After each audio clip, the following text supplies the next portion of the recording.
एक छोटे से गांव में आरव अपनी दादी माँ के साथ रहता था। हर रात आरव कहानियां सुनता था। कहानियों में सीख छिपी होती थी। दादी माँ, आप हमेशा दूसरों की मदद क्यों करती हैं? बेटा, इंसान की असली पहचान उसके अच्छे कामों से होती है। गांव में तेज बारिश हुई, कई घरों में पानी भर गया। दादी माँ ने अपना राशन निकाला और कहा, चलो बेटा, इन्हें खाना देकर। लेकिन दादी, हमारे पास भी थोड़ा ही खाना है। बेटा, बांटने से कभी कोई गरीब नहीं होता। बूढ़े की आंखों में आंसू आए। माँ जी, आपने आज सालों बाद आरव बड़ा होकर गरीबों की मदद करता था। जब पूछते, तुम इतने अच्छे कैसे बने? दादी माँ के जाने के बाद भी आरव उनकी कुर्सी के पास बैठा रहता था। एक दिन उसे दादी माँ का पुराना संदूक मिला।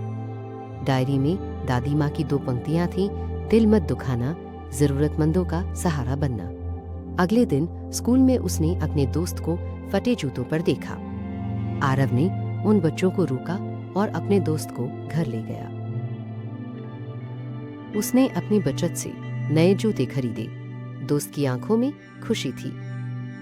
धीरे धीरे आरव पूरे गांव में लोगों की मदद करने लगा।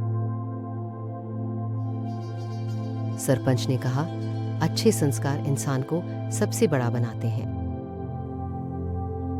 आरव ने धीरे से कहा, दादी, आपकी कहानियां आज भी मेरा रास्ता दिखाती है। दादी माँ के चरण छूता था सबसे पहले। गांव के बच्चे गरीबी की वजह से स्कूल नहीं जा पा रहे थे। दादी माँ, मैं चाहता हूँ गांव का हर बच्चा पढ़े और आगे। राहुल ने अगले ही महीने स्कूल बनवाना शुरू कर दिया। धीरे धीरे स्कूल बनकर तैयार हो गया। नाम रखा गया। उद्घाटन के दिन पूरा गांव इकट्ठा हुआ। अगर दादी माँ मुझे संस्कार न सिखाती तो मैं आज यहाँ। मुझे तुम पर गर्व है बेटा, तुमने मेरी सीख को जिंदगी बना लिया। दादी माँ हमेशा के लिए चली गई, लेकिन उनकी बातें दिल में जिंदा रही। दादी माँ विद्यालय आज भी बच्चों को नई रोशनी देता है। राहुल के बाद दादी माँ के जाने से घर सूना हो गया। हर सुबह दादी माँ की आवाज याद आती, जल्दी उठो बेटा। एक दिन राहुल दादी माँ के कमरे में गया। वहाँ एक पुरानी लकड़ी पेटी में एक डायरी थी जिसमें दादी माँ ने लिखा, मैं नहीं हूँ लेकिन मेरी सीख हमेशा। डायरी में लिखा था कि गरीबी में भी हार नहीं मानी, संस्कार दिए।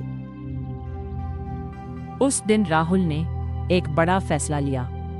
गांव में गरीब बच्चों के लिए आश्रम। धीरे धीरे काम शुरू हुआ। बच्चे पढ़ने लगे, मेहनत का महत्व समझने लगे। एक छोटा बच्चा बोला, सर, मेरे पास किताबें नहीं हैं। राहुल को अपना बचपन याद आया। दादी माँ तो नहीं है, लेकिन उनकी सीख आज भी पूरे गांव में जिंदा है। मुझे तुम पर गर्व है बेटा।